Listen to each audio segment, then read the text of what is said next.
বল্লভপুর গ্রামের উত্তর কোণের শেষ প্রান্তে কালীনাথ সাহার বাড়ি। রাত তখন প্রায় দ্বিপ্রহর। দক্ষিণের মস্ত ঘরের পেল্লাই খাটে কালীনাথ গভীর নিদ্রায় নিদ্রিত। হঠাৎই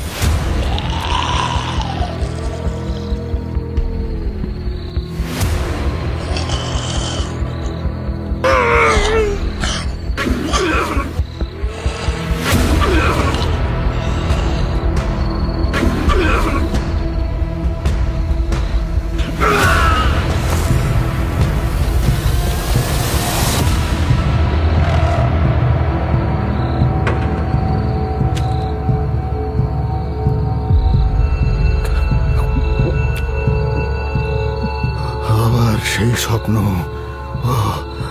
আবার সেই দুঃসহ স্বপ্নটা।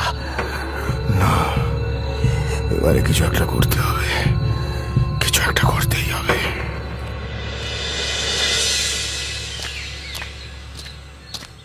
কর্তা, হ্যাঁ, একজন তান্ত্রিক এসেছেন, আপনার সঙ্গে দেখা করতে চাইছেন, পাঠিয়ে দেবো?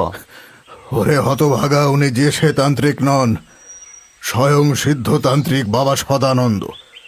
তাকে তো আমি ডেকে পাঠিয়েছি। শিগগির তাকে ভেতরে নিয়ে আয়। কি যে করিস! আরে ঠাকুর মশাই, আসুন আসুন আসুন, কি সৌভাগ্য! আমি তো ভাবতেই পারিনি আমার পত্র পেয়ে আপনি এইভাবে ছুটে আসবেন। কি বলে যে আপনার কাছে কৃতজ্ঞতা জানাই। না না, এমন ভাবে বলো না কালীনাথ। তুমি যখন আমায় পত্র পাঠিয়েছো তখনই বুঝেছি তুমি কোনো বিপদে পড়েছো। বিপদ মানে ঘোর বিপদ ঠাকুর মশাই।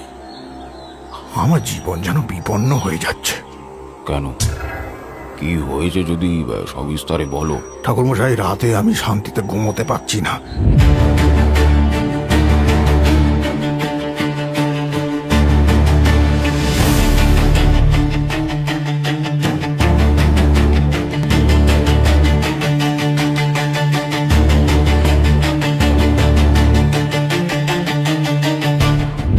তার মানে কে তোমাকে এসে ভয় দেখাচ্ছে? তুমি চেনো তাকে? হ্যাঁ, চিনি ঠাকুর মশাই।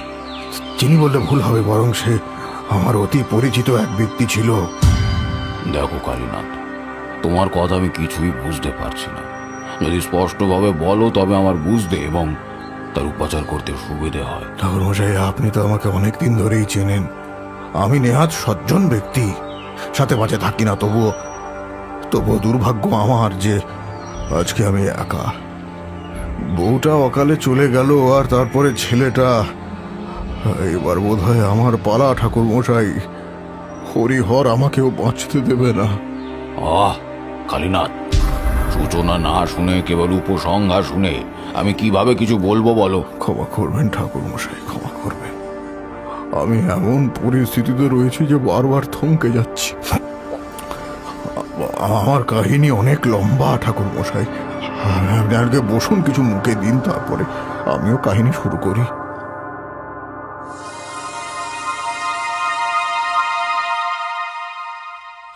কালীনাথের সেসবের আবার কি দরকার? ঠাকুর মশাই, এতদিন পরে গরিবের ঘরে চরণে ধুলো দিলেন, এইটুকু করতে দিন। ওরে ভজা, বঙ্কু, কে আছিস? শিগগিরি ঠাকুর মশাইয়ের জন্য ফল মিষ্টি নিয়ে আয় বাবা। তখন আমার যুবক বয়স, সবে বিয়ে করেছি। বাপ ঠাকুরদা চাষবাস করে যা রোজগার করেছিল তা প্রায় শেষ। সংসারে নিত্যদিন অভাব আর অশান্তি। এমন সময় একদিন দেখা হলো হরিহরের সঙ্গে। আমি ছিলাম সৎ নির্বিবাদী মানুষ, আর হরিহর বরাবরই গ্রামের চতুর আর সুবিধাবাদী বলে পরিচিত ছিল। একই বয়সী হওয়ায় ওর সাথে আলাপ ছিল। একদিন আমায় সে বলল, কিরে, সংসারে অশান্তি অভাব নিয়ে নাজেহাল হয়ে আছিস মনে হচ্ছে। তুই তুই কি করে জানলি? মানে না, সেরকম কিছু না। আরে থাক থাক, হয়েছে হয়েছে। আর তোর বাড়ির ঝগড়া ঝামেলার আওয়াজ সারা গ্রামের লোক শুনতে পায়, বুঝলি কি না? ওই বউকে বাকি করে দোষ দি ভাই। আজ চাল নেই, কাল তেল নেই, কিভাবে যে কি করবো বুঝেই পারছি না। তোর জীবনটা খালি হয়ে গেল। যদি আমার কথা শুনিস তাহলে সংসারে টাকা আর বউয়ের ভালোবাসার দুটোই অটুট থাকবে। এই আমায় দেখ না, দু হাতে টাকা রোজগার করছি আর বাড়িতে রাজার মতো আয়েশ করছি। আমায় কি করতে হবে? এ ভাই, এ কি করতে হবে আমাকে বল, আমি রাজি আছি। আরে তেমন কিছুই না, তোকে আমার সঙ্গে থাকতে হবে ব্যাস। কাল তো অমাবস্যা, হ্যাঁ, তো কাল রাত 12টার সময় এখানেই আমার জন্য অপেক্ষা করবি, কেমন?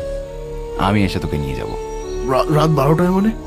হ্যাঁ, রাত 12টায় কোথায় যেতে হবে হরিহর? আমি তো আমার সাথে কাজ করার একটাই শর্ত। কি, কোথায়, কেন, এই সব প্রশ্ন করা যাবে না, ঠিক আছে?